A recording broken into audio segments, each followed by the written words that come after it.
I need to update that down there. Restream. Of course there's an update. All right. If you're joining the chat, it might take me a second to get going. Because Restream had a chat update. Cool. Good. All right. That seems good. What's up? Bit by bit. Is that what it's called? Cool. Thanks for joining on Periscope. Streaming, Redshift, Tokyo Megaplex. Thanks for joining, man. I just got to update some stuff really quick because it says the wrong date at the bottom. Today is 29th.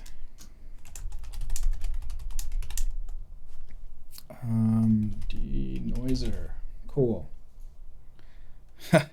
You are correct, Chris. Man, yeah, we can talk about the denoiser in a little bit. First, I want to start off showing off World Creator because I've been really digging that. Let me just go ahead and bring that up. For some reason, one of the downsides of it is you have to launch it from the folder. I've noticed it doesn't launch properly, but that's okay.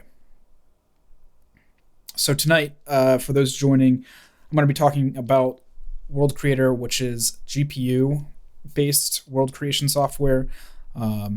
It's kind of like World Machine, but taking it to the next level, which is really awesome.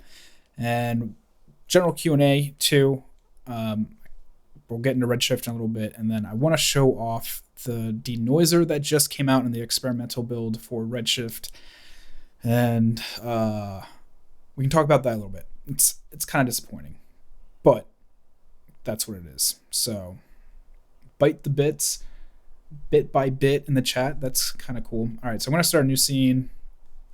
We'll just call this RS. Let's see, 2018 MAR 29. Cool. So from what I've used of this so far, it's really fast. It's pretty easy to get going into Redshift or Octane or whatever third-party engine you want to use. But what this is here's World Creator right here, and you can just hit this R button and randomize scenes as much as you like. You can put in whatever, so like 531, put that in for a scene. One downside is I do have to get a mouse out. Hold on one second. There we go. Just switch to a mouse. It has not been optimized for a Wacom tablet yet, so if you want to tumble around, you can't. I have to use a mouse, which kind of sucks a bit, but that's okay. Anyway, so we can kind of experiment with this. You can do a lot really fast. You can see, boom, just like that. Start adding details into it. Let me pull back and tumble around. There we go. I just want to get above.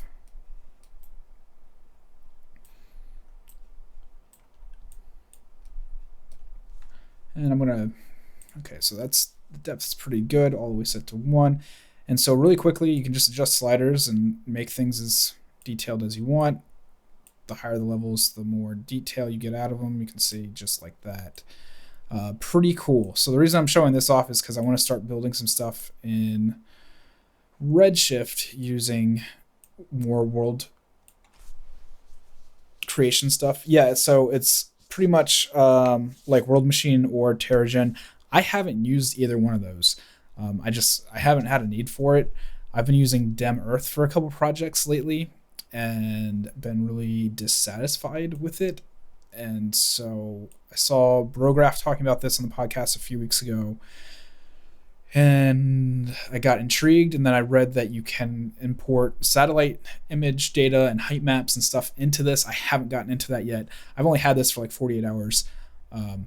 But as soon as I figure out how to do that, that's pretty much going to change the way I do stuff, because that means I don't have to use Dem Earth anymore. I can come in here and use this and just get going with it. So I really hope that it could be a World Machine and TerraGen and Dem Earth replacement. The only downside is if you've watched David Aryev's most recent Octane tutorial. He talks about using, I think, Forester, using Forester, and it's built right into Cinema 4D, and that's really nice having that right in there.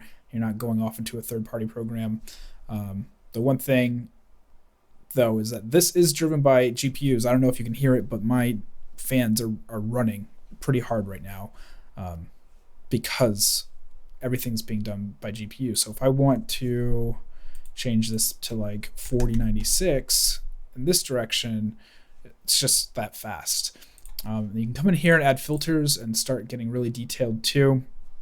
I know normally this is a Redshift stream. We're going to get into it, I promise. I just kind of want to show this off because I've been having so much fun with it. So you can come in here and let's say you want to do swirls and kind of get like an alien swirly look. Simple as that. You add it in and you can start adding swirls in. There we go. And we're like getting super swirly. Maybe we'll dial that back a bit, and then maybe we'll adjust where it's affecting its steps. We'll kind of bring that down, maybe bring this one up, bring in the swirls again. And so really quickly we went from this to this. And you can see about heat maps. You can go in and define areas too. So if you only want the swirl to be affecting one area, it's really simple to do. You can stack these on top of each other and change priority. So if we want to come in here and let's say add, what's alien? Cliffs. We can do canyon. Let's do rocky cliffs. All right, so bring that in. So now that gets added on top, and you can adjust the general strength. Maybe we want some of these to be sharper peaks or not so sharp. Come in overall, adjust these up a bit. So if you want, you can adjust priority. So switch that around. So now that goes underneath the swirl, and you can see it reduces down a little bit. And we can come in and check out this detail just so you can see the difference. So just really nice if you want to start getting into world generation and using it with any third-party render engine. Really quickly, I'll just show adding in some textures, and I just did 2. So let's say you want, I just double-clicked on grass, but really we should probably do something with rocks. But there you go. There's some grass really quick. We can throw in some trees, so add in some trees. So just really, really nice and simple, and depending on how far away you are, of course, it's going to work just like a video game and fade back the detail. So as I come through here, you'll see more trees populate in. And you can change the viewing distance too. So if you want it to be much further, let's say 5,000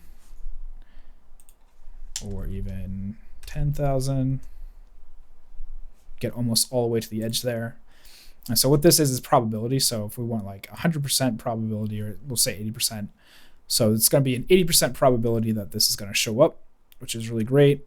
And then you can make the scatter even closer together, tighten that up, and you can see how fast these repopulate in. My notifications keep popping up, so every time I click out, it thinks. So pretty dang fast. And then of course I can always reduce my viewing distance again and make it even faster. So just go back down to 5,000. There we go. So it'll populate a lot faster, and I can reduce the probability back to 45%. And then if you want to add in more stuff, you just go ahead and hit add, and let's add in some of these bare trees. You see them scattered in, and then we'll just go in and get really close, start seeing some of this detail just like that. So if you want the extra detail and you want to get in close, you can. You can probably see right here these textures are overlapping. You can change that by going in to, where was it? I have to think about it for a second. I think base. Well, you can change these details I just have to think about it, but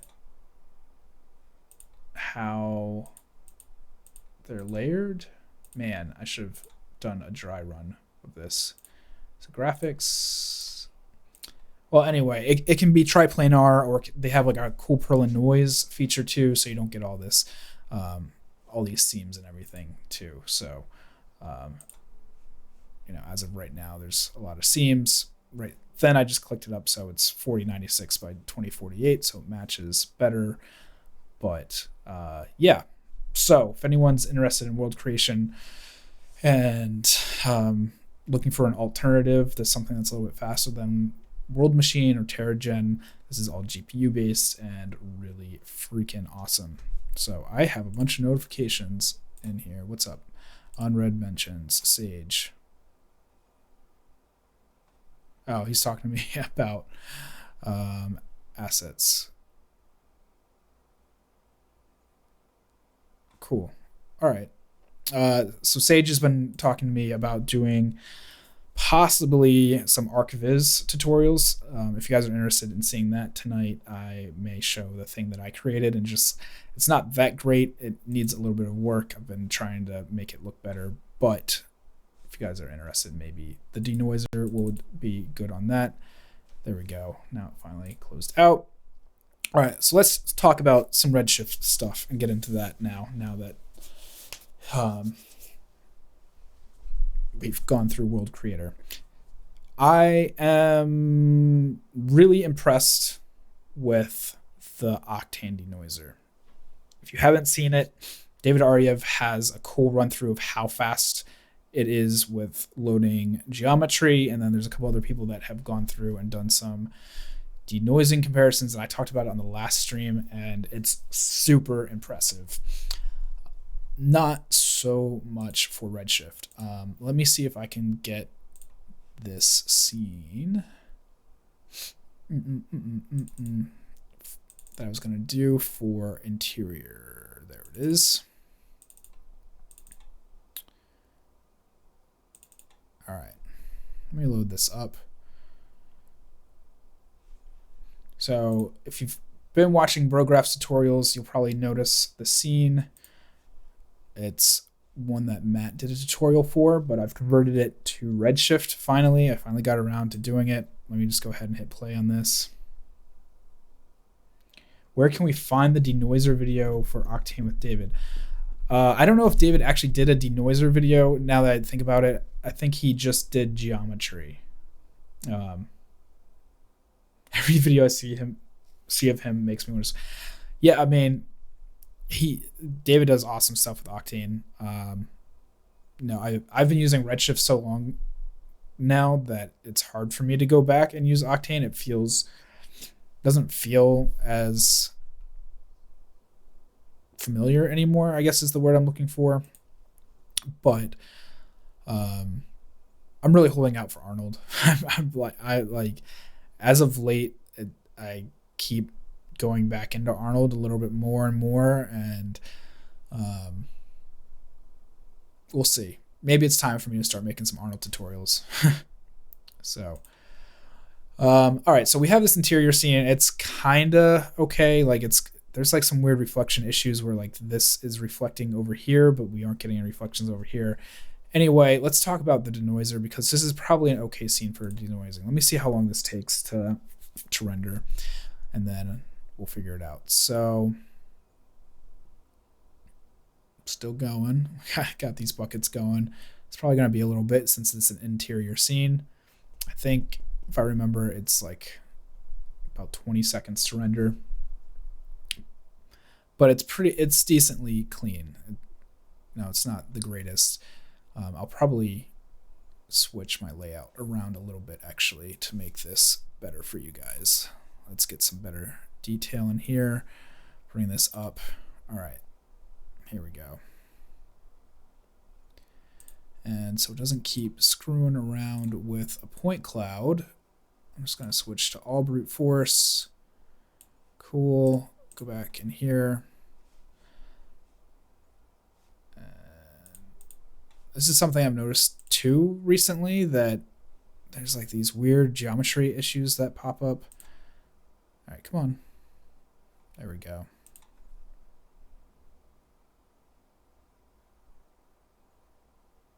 Thanks. Matt designed it, I guess, or I don't know if he bought it or what, but it's from his Octane tutorial. If you go back and look on the Brograph archives of Octane tutorials, he did an interior ArcViz demo. All right, so this may actually be a really good one because it gets pretty grainy in there. So let's talk about the denoiser. It's pretty crap, and the way you get into it, it's in your render settings, and it's more of like the way glow and things like that work. It's kind of like a post effect. So if we go in, and I'm going to do optics first and turn it on, and we'll just, this will restart the render, and I should be able to see it in the render view. It should, yeah, so we've got one that's noisy and beauty, so it drops down and gives you a secondary. Maybe I should have kept it on Radiance Cat Point Cloud because this is taking quite a little bit. Let's try 64, and yeah, we'll make this super noisy. 16 and 64, good.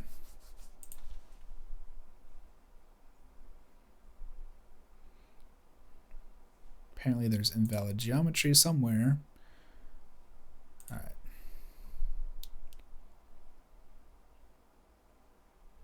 Why did I switch to brute force? I was just thinking it was going to be faster, and I get tired of the Radiance Cloud caching, you know, but it's going.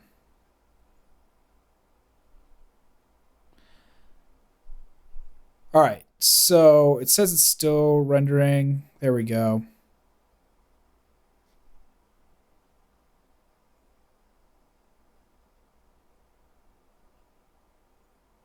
Yeah, I wasn't going to be in progressive mode. I meant to leave it in bucket mode. I just get tired of point caching. So you can see it does a pretty good job of doing a point cache and cleaning it up. And then it comes in and goes through with bucket and doing a little bit more of a cleanup job.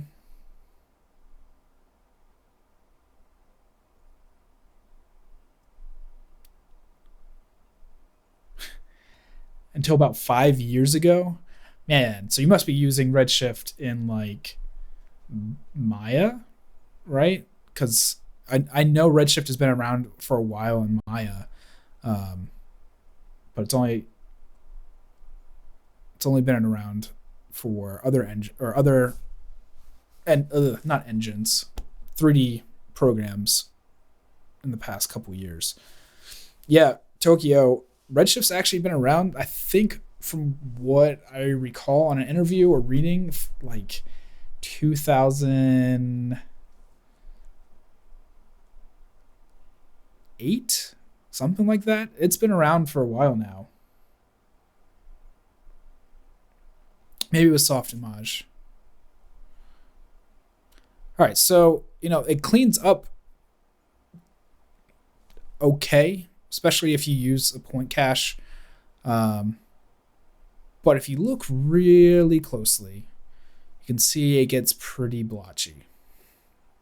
And you know, for only 64 max samples, it's decent. But from what I've been seeing with Octane, it's just like mind-blowing. Like they're doing like 100 samples, and it's just cleaning the hell out of scenes. So this took 2 minutes and 28 seconds. So let's compare noisy. Here's the noisy render, and here is the cleanup. So it's okay. So now it's trying to render again. So let's boost this up to say 128, and we'll take a look at this again.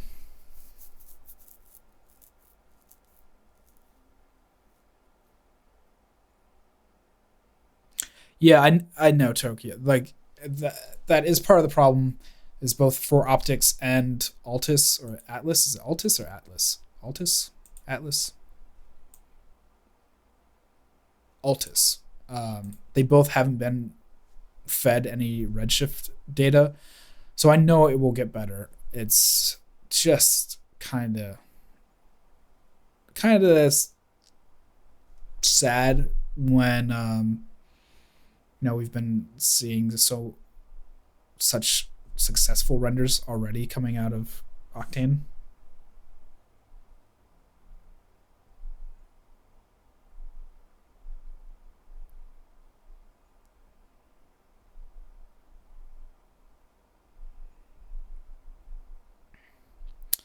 Yeah, John, you can't do bloom effects the way you can in Octane.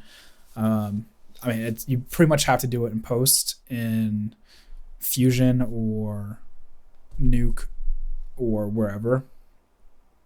Um, I did a tutorial a while back, but it was kind of crappy. I mean, it wasn't worked out as well as it could be.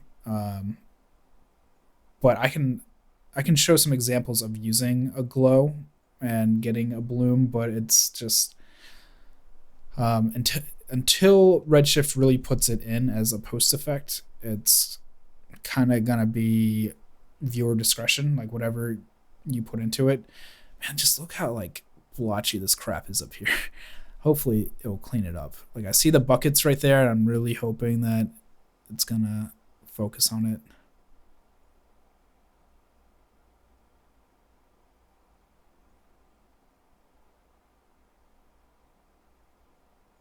Hmm.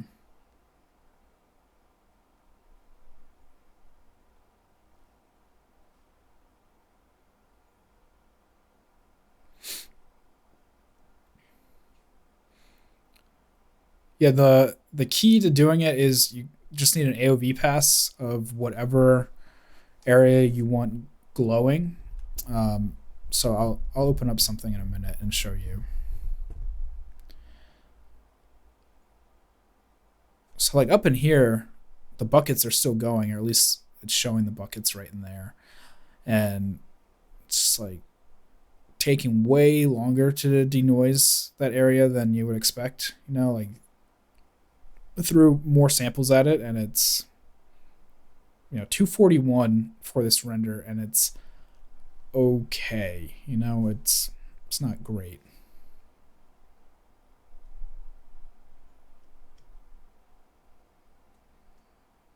Yeah, I hear you.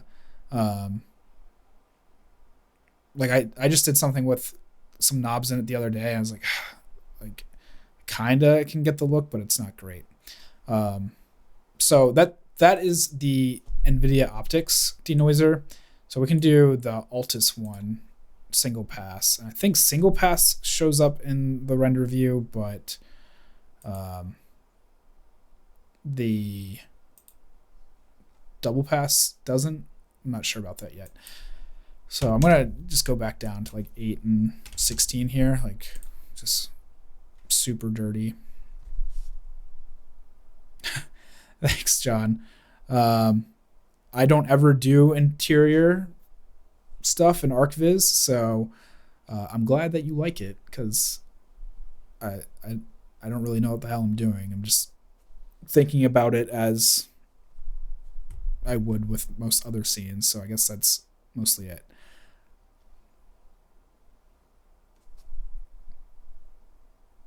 Getting a good glow in animated vacuum tubes. Um, like, are you talking like amp vacuum tubes, like the cool glowing bulbs that you would see in like a guitar amp?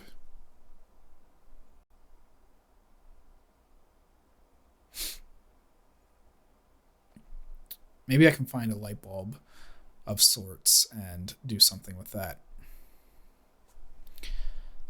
So Altus is the one that denoises in post. So you can see this is going a lot faster than the other one. Like it's making its way around. And then we'll see down here, it will shift over into Altus. And I should have just done, I think this is oh no, it's 1920. I was thinking this was a 4K scene. I'm not using portal lights. I am using just glass.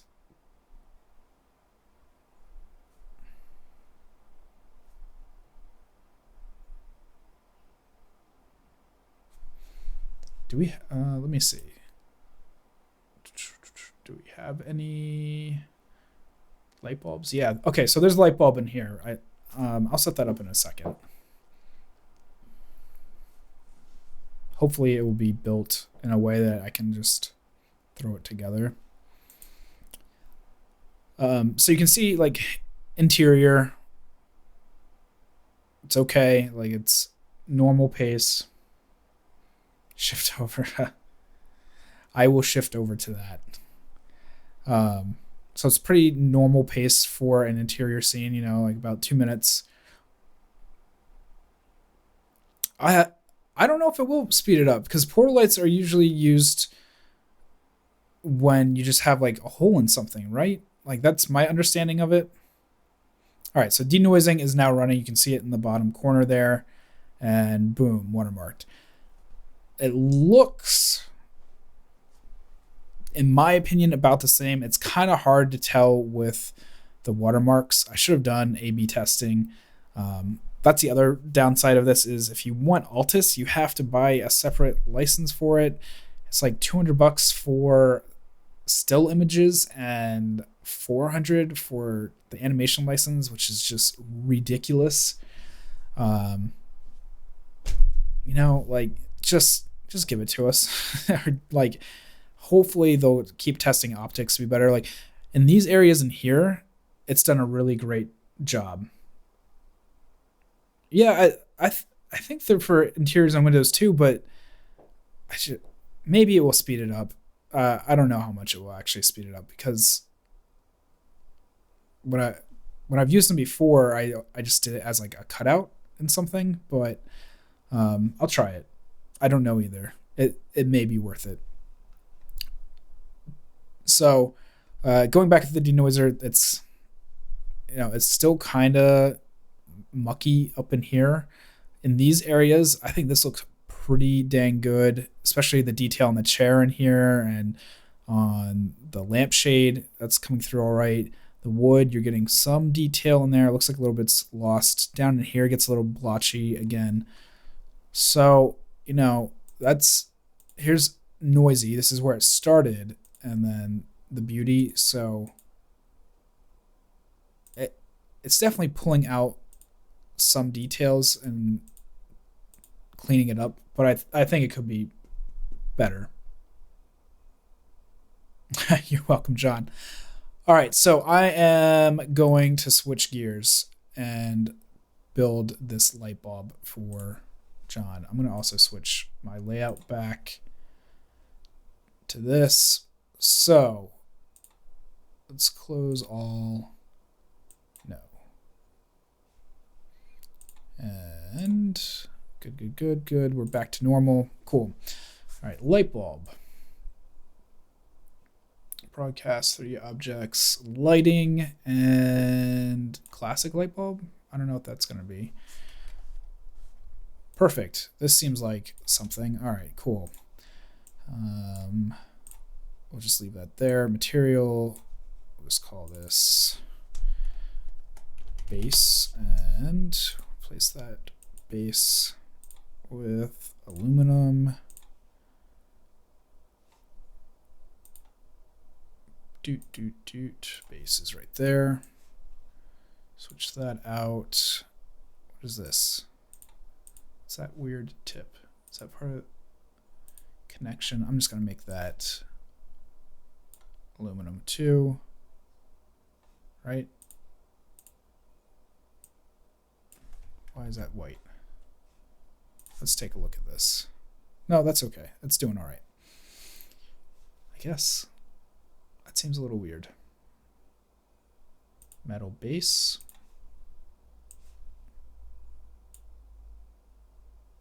There we go. All right, looking good. Let's make the glass. Come in here, create material. Let's call this glass. And do function, select texture and tags, and throw that there. Come in.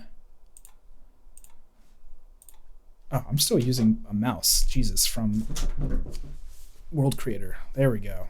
That's feeling better. All right, so we can come down here. We'll just do glass. And I'm going to go ahead and throw in a dome light with standard. Nope, not Gorilla Cam. That doesn't make sense. HDRI link. Do Pro Studios Metal, something like that. Sure, that works for me. That there. Turn off the background. Processing textures. Cool. All right, so we're getting somewhere. I'm just gonna bucket render this really quick. See where we're at. That's looking pretty decent, not too bad. So the filament inside, I'm gonna switch to lines. Don't need bucket rendering anymore. All right. So filament 1 is that. So for this, make a new material. And I'm going to make these copper. Function. Boom. Nope. Filament. Function. Go. Filament there. Got copper inside.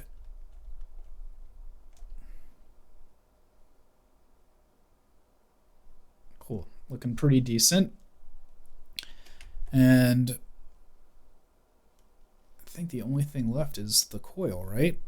All right, so the coil is where you're going to put your light. So there's two ways to go about it. You can get a material and let's say incandescent, and I'm going to coil support. I'm going to go ahead and make the coil support copper 2, and then the actual coil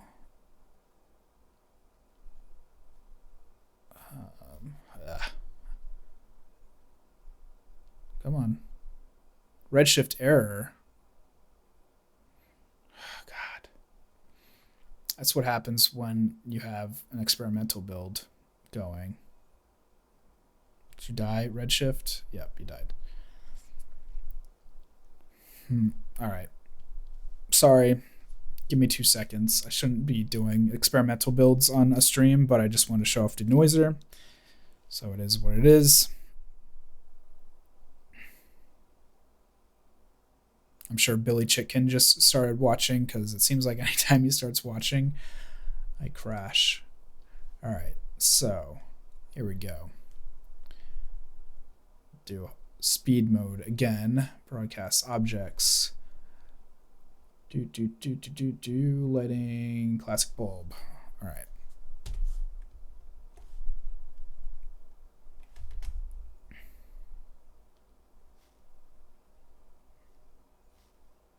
Figures I break. No, you did not break it. It really is the fact that I'm using this experimental build for the denoiser. So it is what it is. Let's just get this back on here. And I don't know what I chose before. Probably not that one, but that's okay. And we'll just go ahead and save this.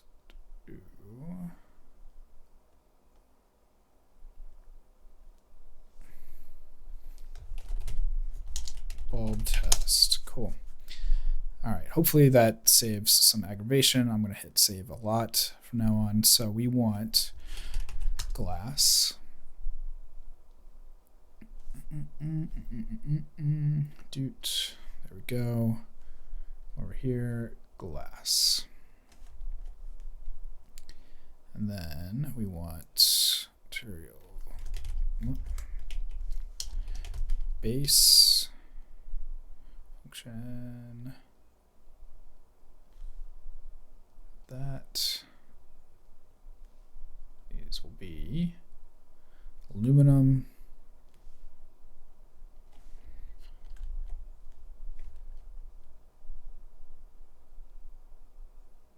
Base,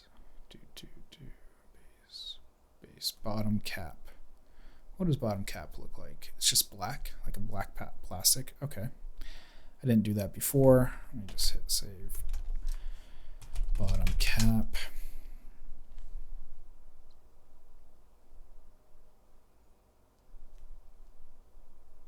Is that right? Bottom cap. Base, base. Cool. Getting somewhere. Bottom cap could definitely be like 5% black. Good. All right. So now we just need to do coils and filament. Coils. Function.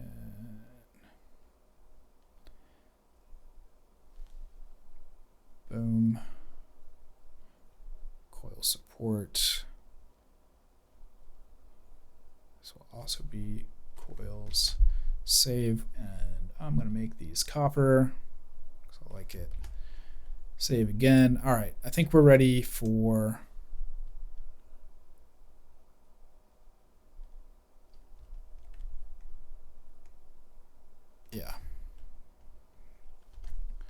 All right, so we're going to focus on this area right in here to actually be lit up.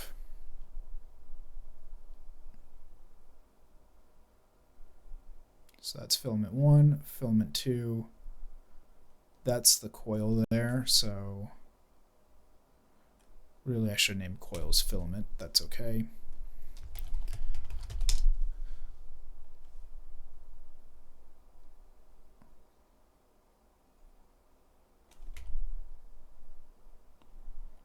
All right. So for the coil, I'm going to do it 2 different ways. We'll come in like this and throw an incandescent on here, and you'll see it's got glow to it. But the bad thing about this is it doesn't really affect lighting. So like if I do 500 on this, you know, it gets bright around here, but you'll see that it's not actually doing anything. Like it's not really emitting any light. So that sucks. It's like why even bother with that? You know, like I can do GI set, or I try to set it to 10, it doesn't do anything. You know, if I do up to like 5,000, still not really doing anything. I can do 50,000.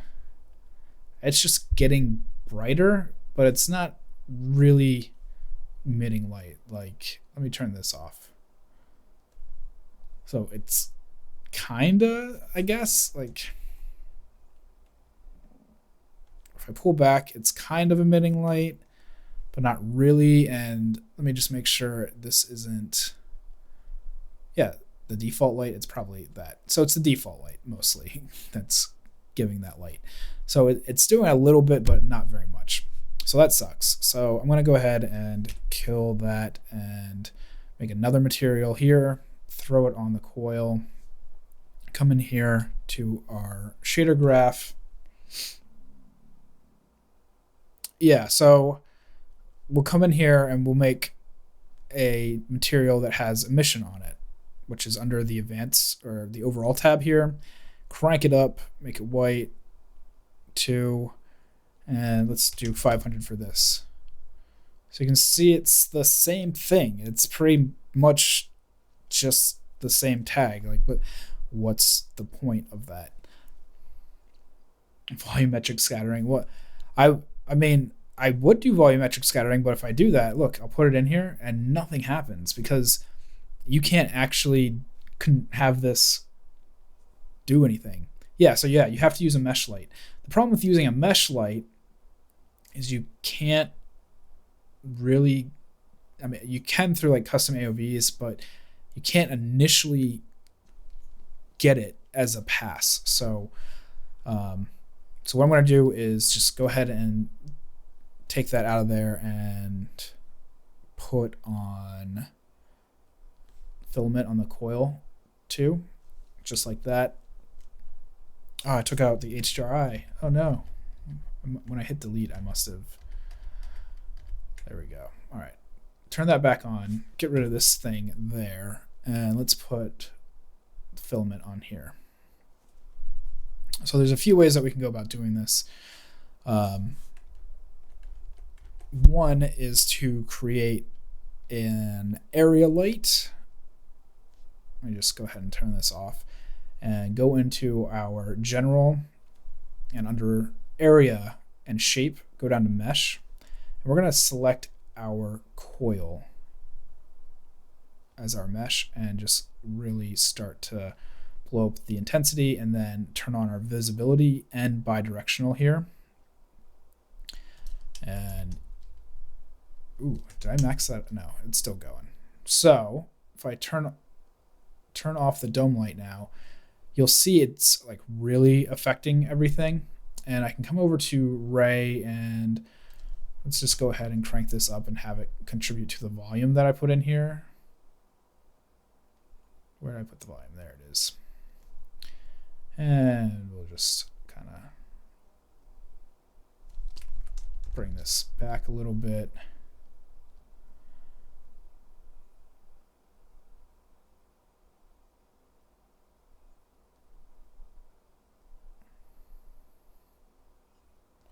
Probably even. All right, so 0.001 and turn down the contribution to like 0.05. Maybe even less. There we go. So you can see that it's actually contributing light to the scenes. You can come in here and turn on caustics and GI emission. Let me just go ahead and make sure I've got some of that going on in here.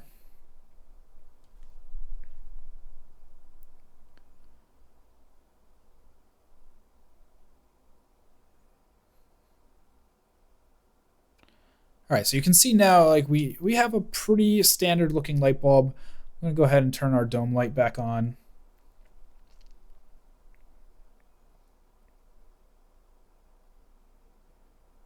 So it's looking pretty decent, you know? So there's a few tricks that you can do with the camera before you even go into another program. So like Fusion or whatever you're using. Let me just throw in this camera. This is something that I learned too. If you are selected on anything at all, when you hit the camera button, it won't give you a Redshift tag. So you have to deselect and then hit it. It's kind of a pain in the ass little bug thing. So what I'm going to do is come over to the Redshift camera tag here, go into exposure and hit enable. Down here, you're going to see this tone mapping stuff. So what you can do is come in, and I'm going to stop bucket rendering for a second, crank this overexposure. So that's going to allow this kind of overexposure to happen that causes blooms.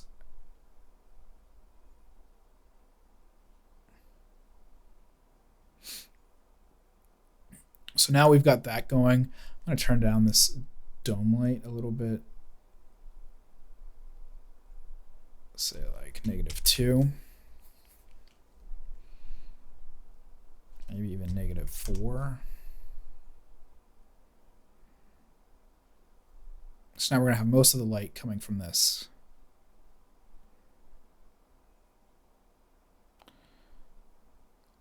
So not too shabby. And so going back into the camera, we've now got this cranked up for allow overexposure. You can also allow overexposure without causing any saturation issues. So if we check that, if there was a color in here, it wouldn't affect the saturation. It would keep the same while still causing kind of a bloom. The other thing you can do is start crushing your blacks in here. So if I crank that up, it'll crush these blacks down and give like really high contrast. So now we really just see the fine outline of the glass right here. And then it really highlights that that coil right there. So finally, the last thing to do if you want to render this out and isolate this in here would be, I'm going to go ahead and call this coil and put this back on our coil. It's not going to really affect anything. I'm going to use it for AOV purposes. So I select this coil tag, and for just my own sanity, I'm going to turn off the emission stuff. And under output in your tag, or if you go in and come into your node editor, just in your general output area, you can set your material ID. So I'm going to set it to like 5, something like that. And come to, I have my Redshift AOV manager here, but you can get that from this Redshift drop down here, AOV manager. You can also manage your AOVs in this tab here. I just like this because it's a lot easier to use. So we're going to throw in a puzzle mat. What's up, Sage? So we're going to throw in this puzzle mat and come in here to material ID and just set these all to 5. So it's going to know to get material ID 5. And we can call this whatever we want. So why don't we just go ahead and call this coil. This is our coil, right? All right, so I'm going to do a quick bucket render, and it will appear in here. And it should isolate into this area.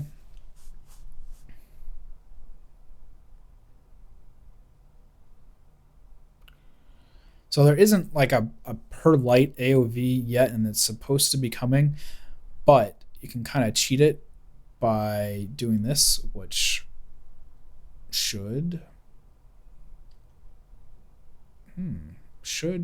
material ID 5. Why aren't you there? Interesting. Let me throw a Redshift tag on this, see if that does anything.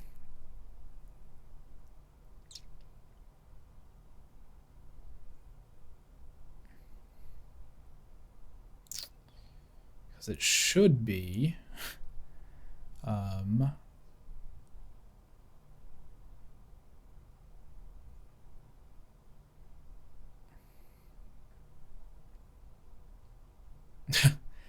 Thanks, Sage. I'm glad my voice is sexy. All right, I'm going to try this at like 10. I'm not sure why it is not picking up the AOV. Enabled. I have them enabled. Coil. Direct output. Maybe I'll just hit that to make sure, even though that has nothing to do with the render view.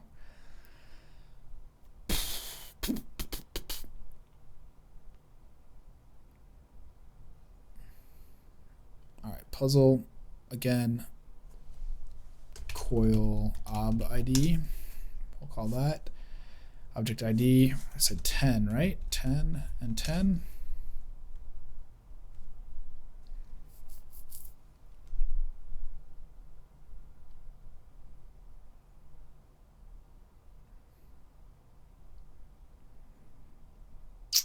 Very interesting. All right, what if I wonder if it's because it's a sweep. It should be able to see it but I bet it's because it's a sweep. But it's not picking up that either. That is really, really annoying. All right. How about you? If I put it on space here. I wonder if AOVs got broken in the experimental build. It says warning, AOV coil is already defined, skipping. That doesn't make sense. I don't. Let's see. Ob ID.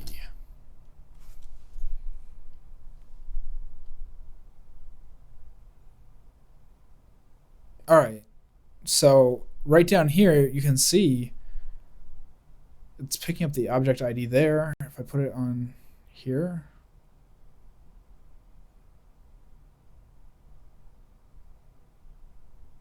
or here even,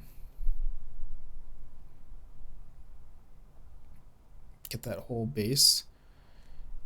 Ha. It is, oh, there it goes. Okay. So it's doing something with sweeps. It is not liking that sweep there. So that's really obnoxious. It's not liking this filament either, which is really obnoxious. All right, well, John, you get the gist of it. So what's going to happen is you would render this out, and it would render out as a separate pass. And I'm going to open Fusion and see if I can do it without crashing. But it should work all right.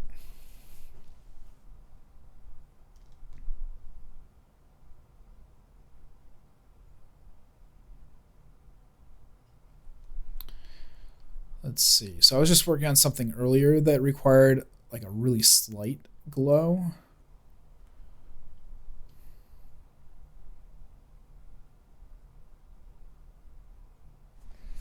Yeah, I can change that to blue.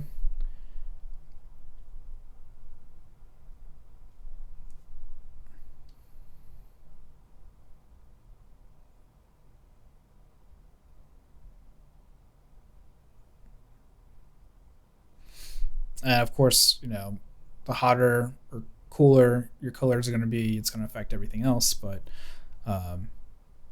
yeah, it's pretty simple just to kind of do it like that. And then if you want to use temperature, you can come in here, and it's based on Kelvin. So 8500 will be a lot cooler. So we get this kind of blue in there. Go up to like 15,000.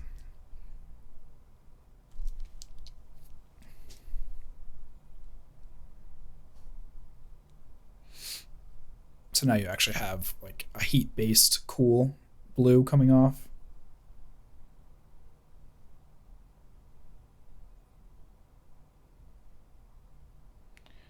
Enter B, what's up? So let's see. Hey Liam, how you doing? Quick question here. Just animated display tags visibility for the first time in Redshift, but it seems it won't work in IPR. Any idea how it will? Display tag.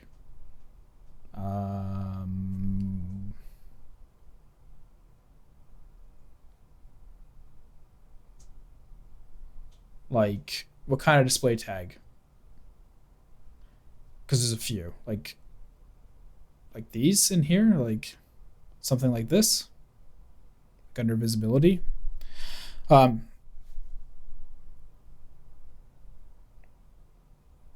Cool fire. Oh man, Tokyo, you slay me. So let's see, really quick. So this dotted line needed to have a glow on it. So right here, I've got this matte, and I pulled it into here, and I'm just gonna put this on 1 and this glow on 2.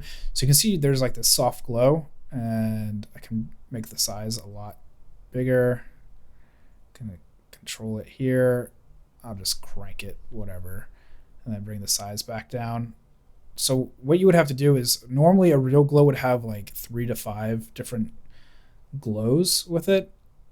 So you'd have like a tight glow, and then you'd have another glow that's really wide, and then you'd have one that's kind of mid, and then, you know, the tighter it is, the more saturated it's going to be, and then the wider it goes, the less saturated.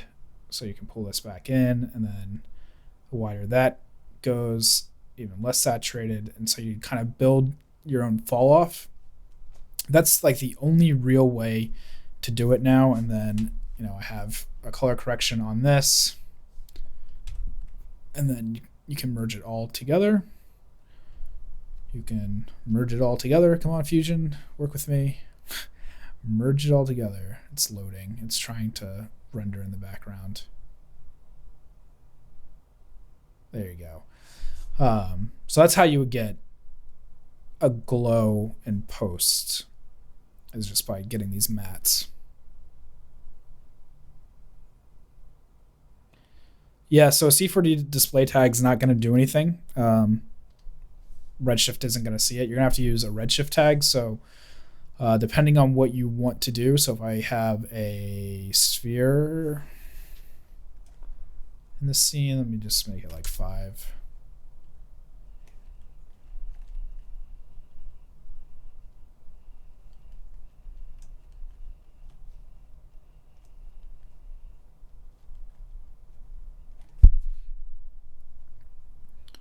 And I'm going to bring the dome light back up. Not 4. That's going to be too bright. Bring that back up. Actually, I'll just start a new scene to make it even faster. Sphere right there. So what's going to have to happen is either through a Redshift tag, use this Redshift object, and you can do visibility. And you can unmark things like this. So you could, if you just want it to be a clear on off like that, you can use a matte if you wanted to. So you come in here and now it's got a matte. You can, I was thinking that you could fade this back, but that may not work. I see secondary matte lights. All right, don't follow that example. But visibility on off is that way. Matte should work. I'm not sure why that's not. And the other way you can do it is by creating a material and putting it on your object. And then in your overall opacity, you can keyframe that. So let's say on frame 0, you want that. And then on frame 24, you don't want any opacity. You just bring that down like so. So now it will fade. And I didn't keyframe frame 24. Frame 24. I didn't keyframe any of it, apparently. Opacity. Oh, is that wow, is that like another bug? I'm like finding all these bugs. I kind of feel like I need to install 2.63 before I continue. No. Yeah, because this is not going to work. This is getting stupid obnoxious. Downloads 2. Where's Redshift? 2.563. All right. Just gonna do a quick rollback now that I've already talked about the experimental build. Would you see through the... What's up, Anthony?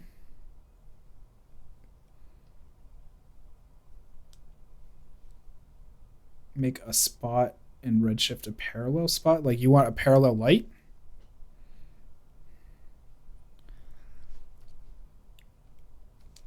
Would you see through the geo if you use a matte? I mean, you'll see through the geo if you use opacity or a matte. Yes, you should be able to see through it. I think I understand what you're asking, Sage. I'm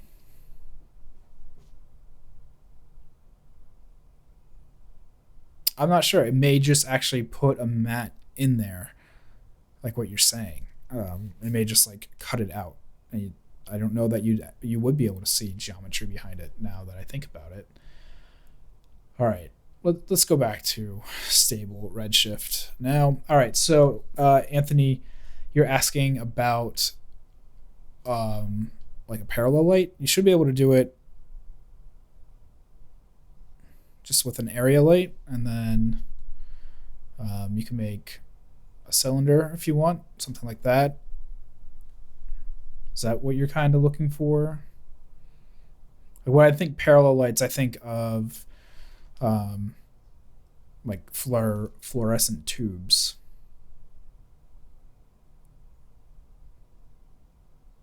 Parallel light beam.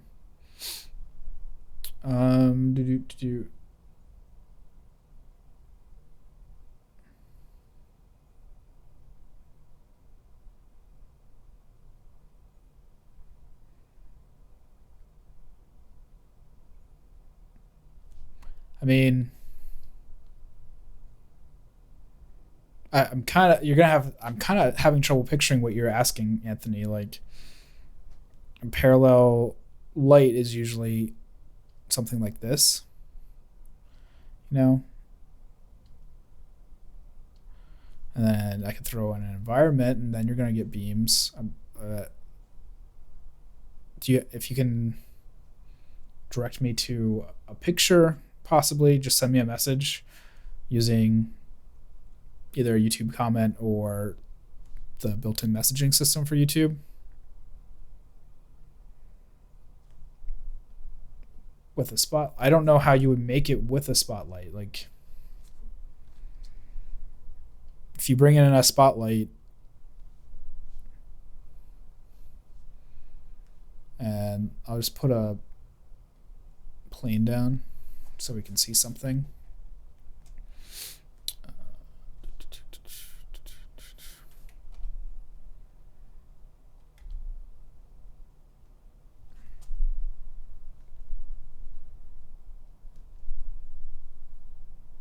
I mean, you can.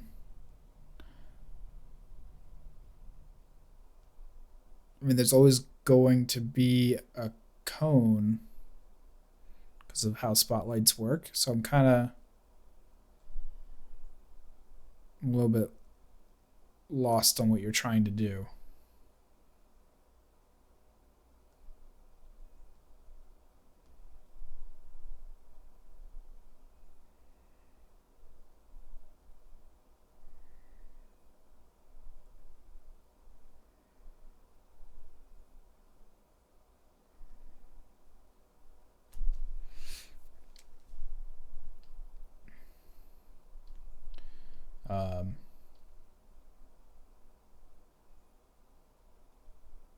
Yeah, shoot me a message.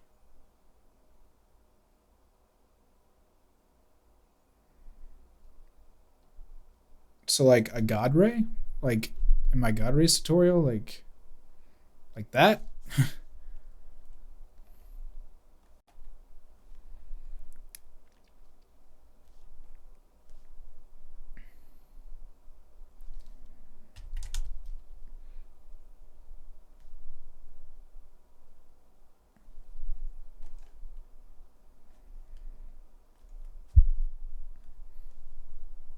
Like, is this kind of what you're looking for? Like, this is the only thing that I can imagine. And then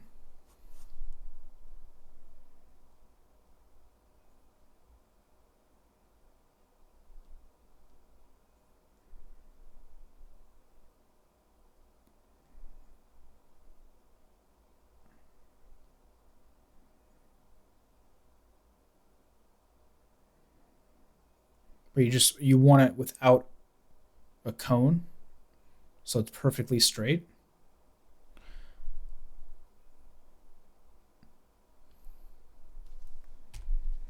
So you could do it with an area light, probably.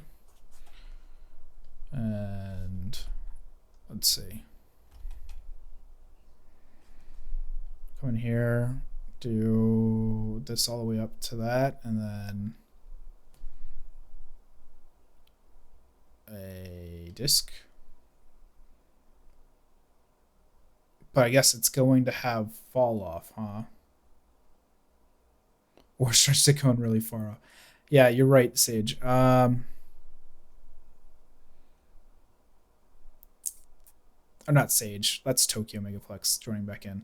Because that's going to have all that fall off.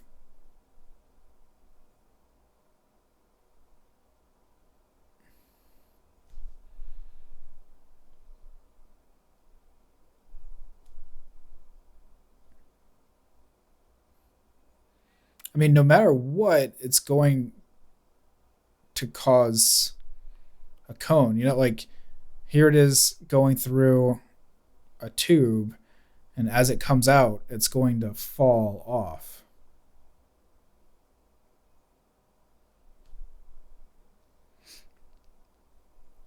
Depends on which one you're on, Sage. Sage, are you watching on my channel or on Brograph? Because we've got them all going.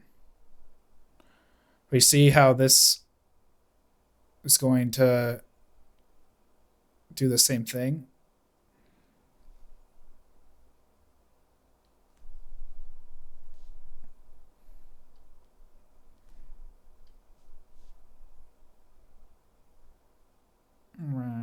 And then I guess just kind of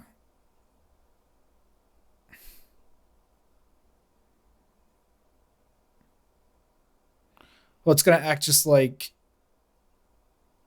how a spotlight works, you know, like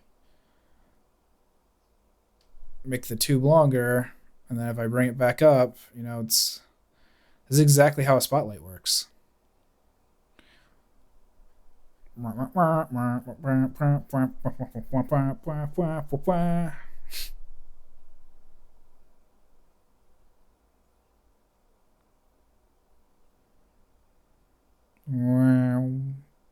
That's the like I the only other thing I can think of is, you know, not using a tube, and maybe the area light is a cylinder like so, and let's make it not so bright, like something like that, you know, maybe like 50 by 50, and stretch it up like this. Is that kind of giving what you want, Anthony, if you're still watching?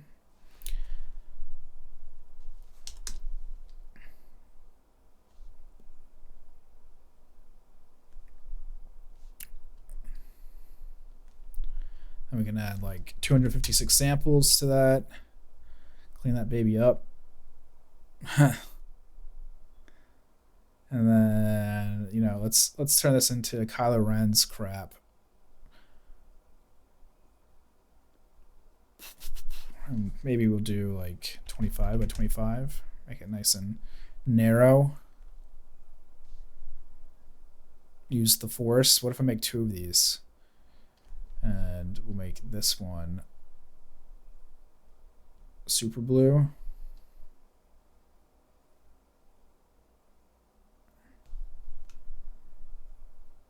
This looks like something Coolfire would make.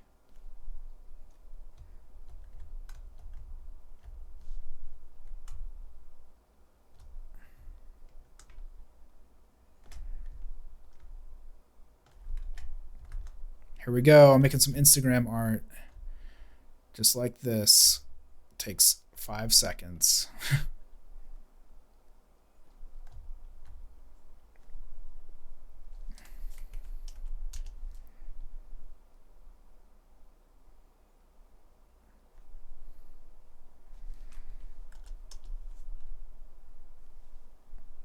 And then all of these can be set to like 5.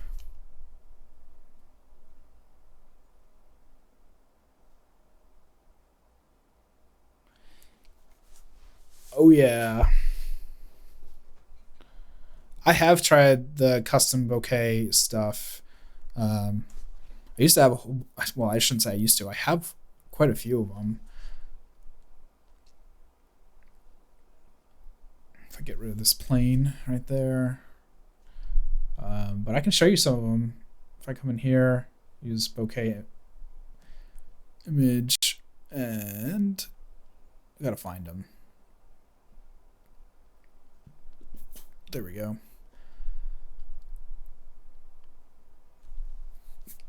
This was one of my favorites to use. And then let's do like 1.1, maybe 0.68.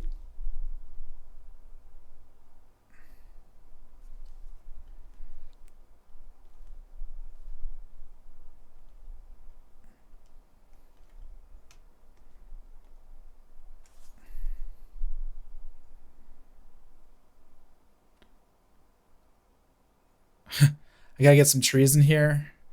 All right, let me get a Forester tree.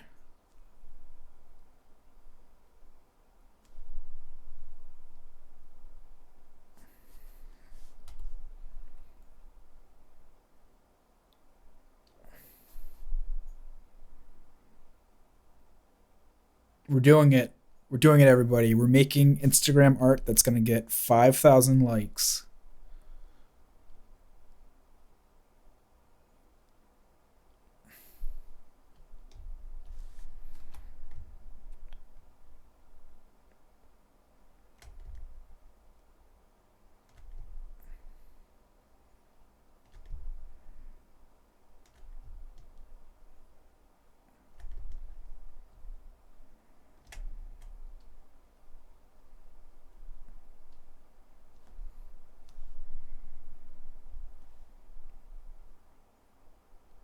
Gotta clean this up a bit. A little too much scattering.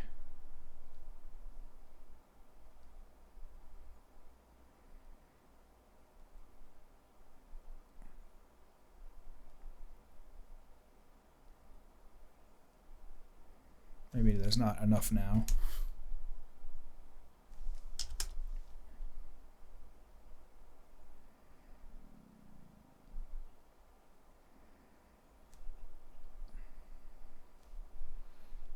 Render settings. Let's make our bucket bigger.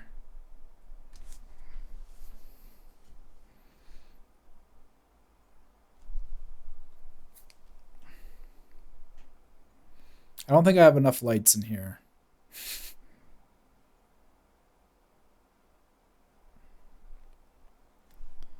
This is ridiculous.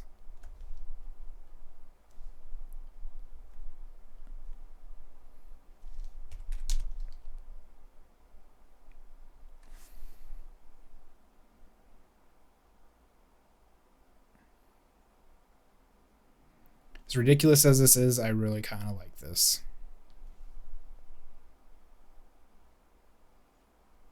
Burb. All right, Sage. Man, it's already 10:15. Man, see, when you guys are active in the chat, this goes on. Like I don't even realize how long it's been. Loaf Zone Fun. Do I want to know what this is? Tokyo. Oh, the Loaf Zone. 99 Loaf Zones.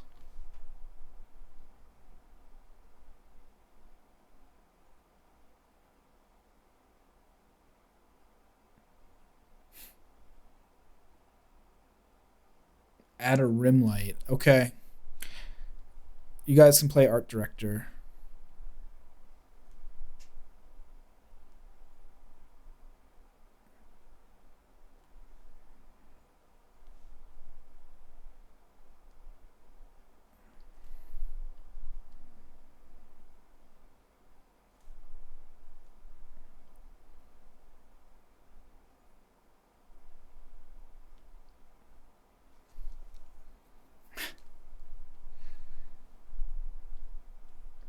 Highway to the Loaf Zone.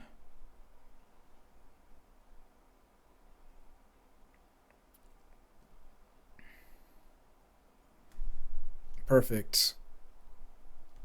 And then just need to add material on here. Material that doesn't even make sense.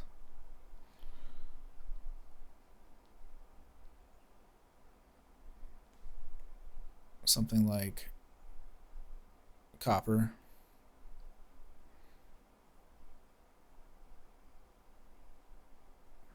I'm coming for you, people.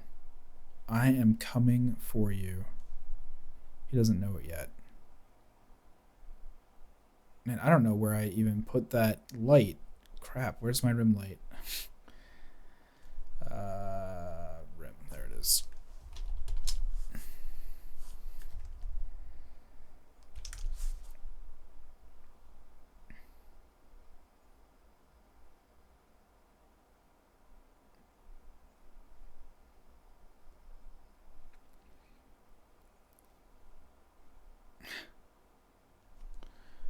There we go.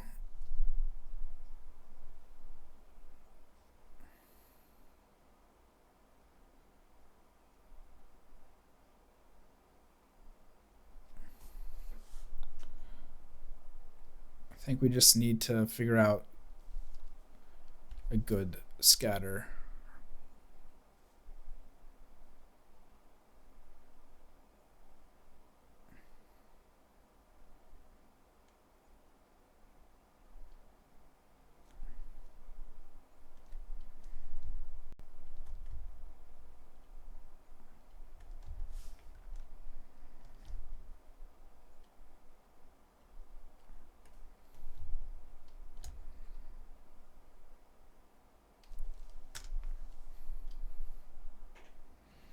Ooh, that like blows up.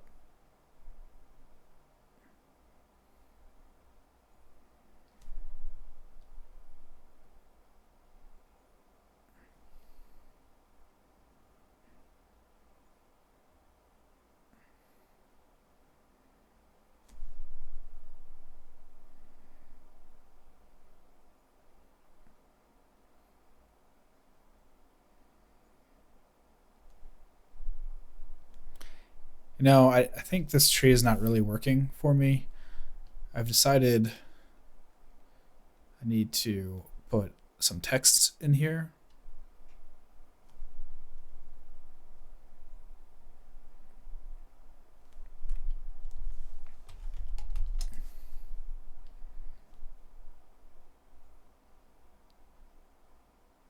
And we can do Kristen ITC. That seems good.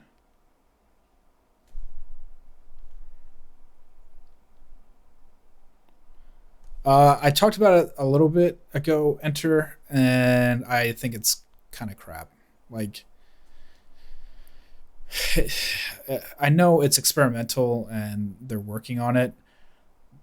That said, how awesome Octane is, um, like just for 4 and they're doing Wizard already, it's I don't know. It really set the bar really high. A beeple good. I done do beeples. Do I have any advice or tutorials to recommend for making realistic skin? I don't. I wish I did. I've messed around a little bit with the skin shader in here, skin material, but that doesn't mean anything. I don't really have any advice for you there. If anyone in the chat has any advice or knows of any tutorials, that would be really spectacular. I'll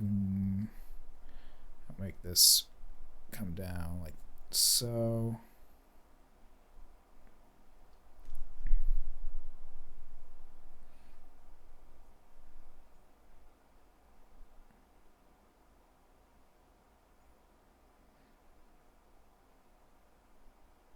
I think we've got a winner with Sage's name.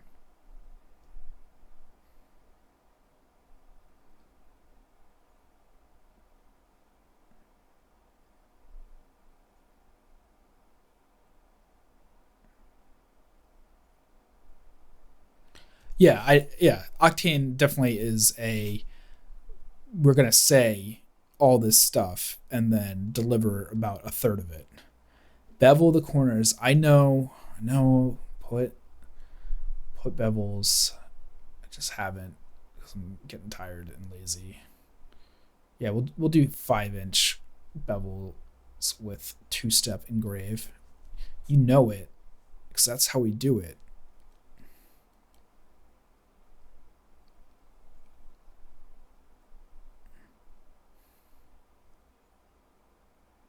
And this is taking a long time. This whatever sage beast.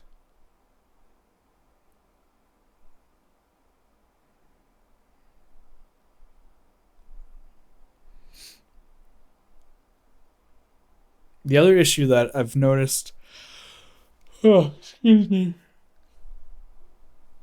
with the denoiser, well, not issue that I've noticed, but like that an issue with it is you have to pay more for it, like at least for the quote unquote good one, until optics gets trained. So yeah, there's that whole crap with it. I'm gonna render this thing and just leave it noisy as hell.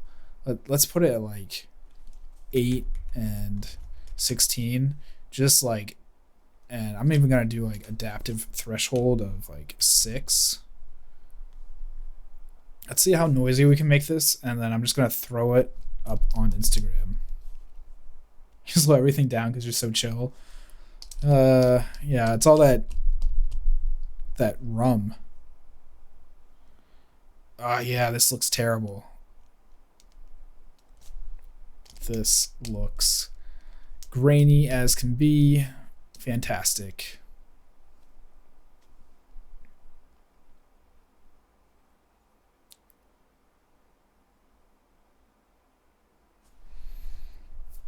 Maybe this will be my new thing. Maybe I will purposely just leave renders as noisy as can be. So we'll just save it out as a normal TIFF, and I'm just going to do it to the desktop here. Sage IG. What size are we at?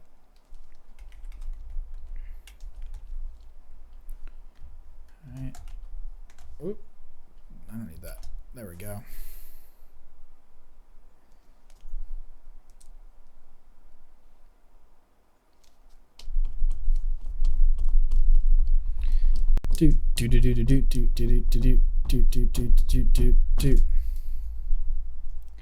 Man, 10 people watching? That's awesome. I hope you guys are having as much fun as I am.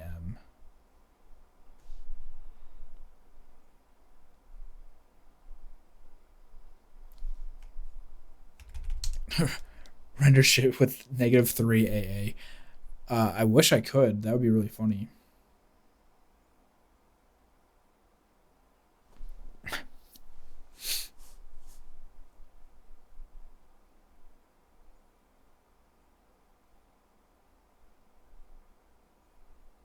Just screw around with all this right in here. You're welcome. I'm sorry I wasn't more help with the skin tutorials. I just don't really ever do anything with skin. I'm not much of a character animator. I would check out John Hutton's work, who's going to be on the podcast soon. He's been doing a lot of stuff with character design and animation and 3D stuff. Maybe reach out to him and check out his work, and he might have some information.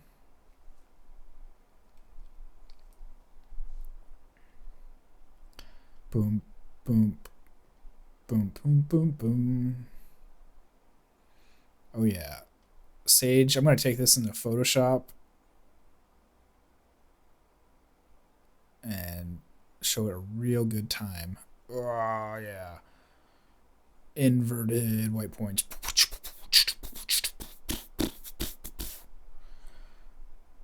This is Sage's apartment. When he goes home at night, it just raves out like this.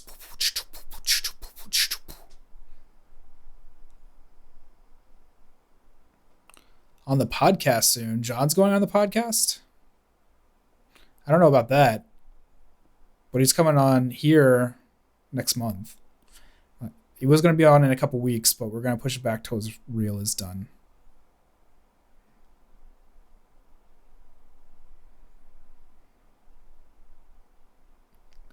Let's on let's on let's on let's on let's on let's on let's on let's on let's let's let's let's let's let's let's let's Sage. Is it done? It's done rendering. All right. Photoshop.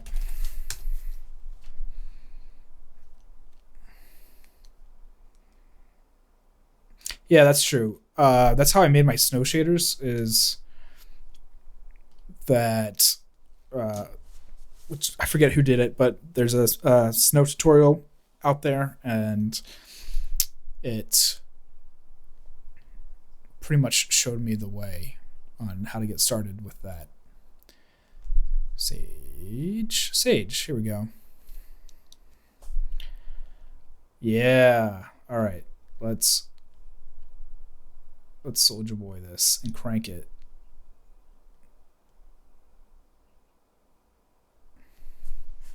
Go ahead and just duplicate this and go and do some blending options. Maybe like, let's do green and do a quick little offset there. And this way, this will be blue.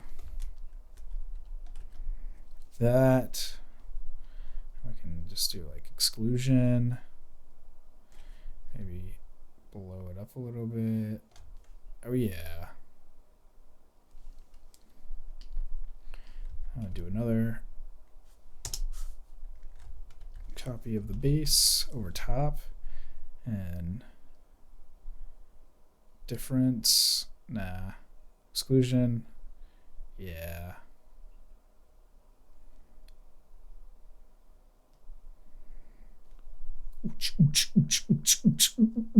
Sage, do. Learn this trick from Mr. Chitkin on using the raw filter. Apparently it doesn't work if you do it that way. My bad.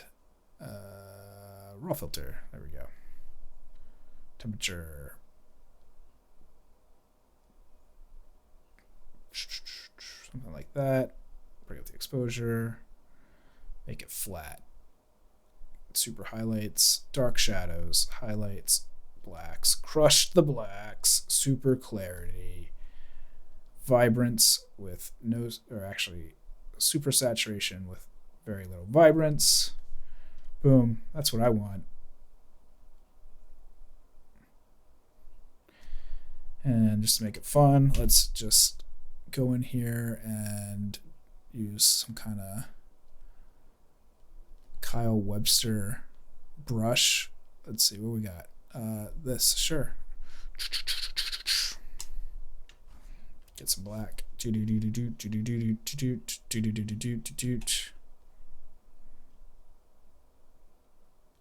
Sage, you feeling popular?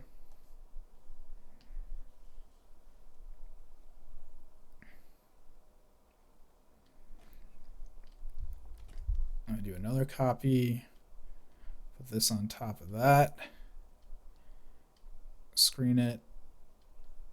Overlay it. I think it needs. No, glue's not going to work on that because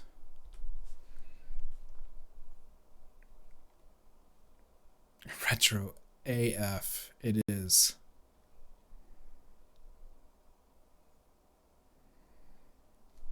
I think I need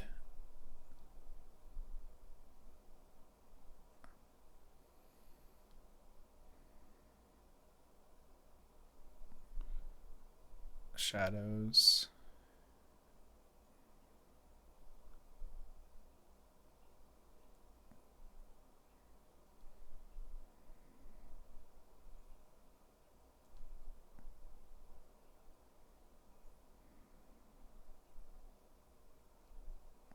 Sajay. They call me Sajay.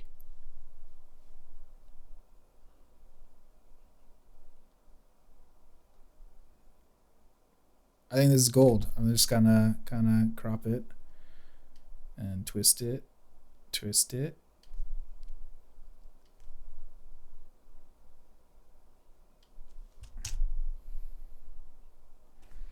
Even better.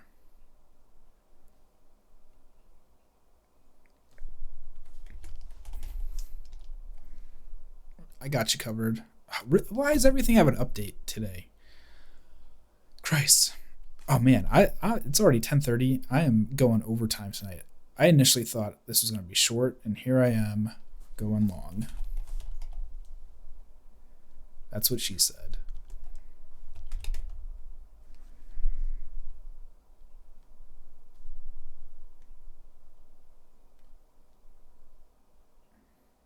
I want all songs. All songs. I don't care about appears on or all your songs, Tokyo.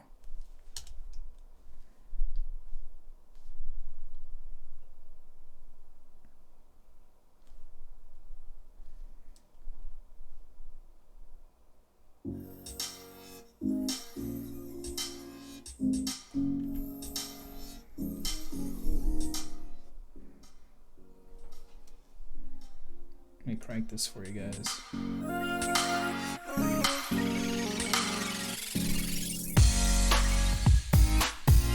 I just need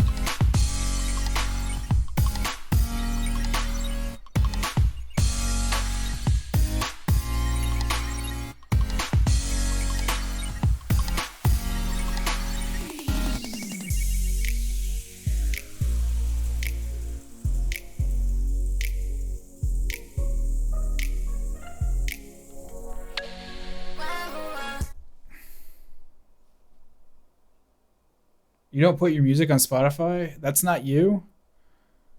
Oh. What the hell, man?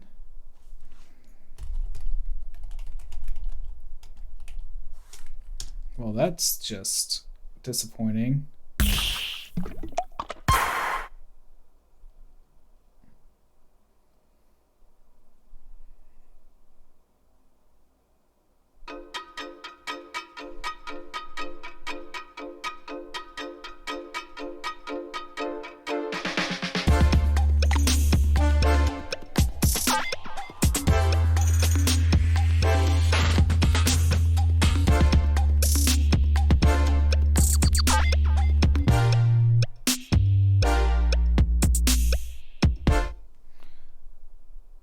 Let's see. Herbie?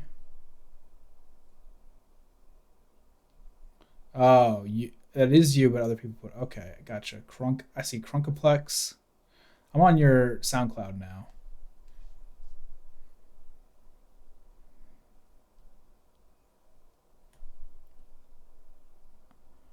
I really like the Bohemian whatever one, wherever that is. Here's the one from my reel.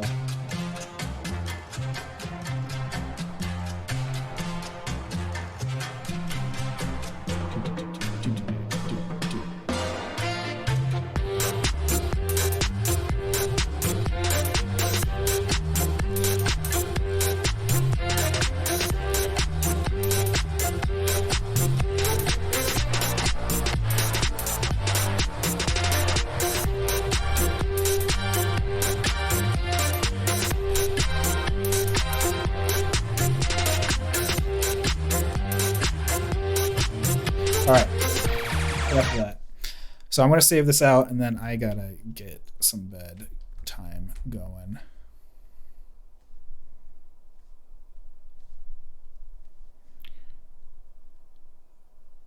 This is going on Drop or on Instagram very soon. Cool. All right. Save that. Cool. So guys, everyone that's been hanging out, thank you so much and for interacting and coming in with questions and watching me mess around with World Creator and talk about the denoiser and all that jazz. If you have any questions, feel free to leave a comment below. You can email me, liam@531.com. Find me on Instagram or any social media at 531. Just do a quick Google search. You'll find me. It's FIVE 31. What else? Redshift Thursdays are every Thursday, as it's called, Redshift Thursday. Stay tuned for some awesome NAB announcements from what I hear from Brograph, because it's almost that time of year for sales and stuff. So I know they're getting ready for that. What else? That's about it. So if you guys have any questions, like I said, comments below, find me, and I really enjoy hanging out with you guys. So it's been a blast. And Sage, thanks for the Instagram inspiration.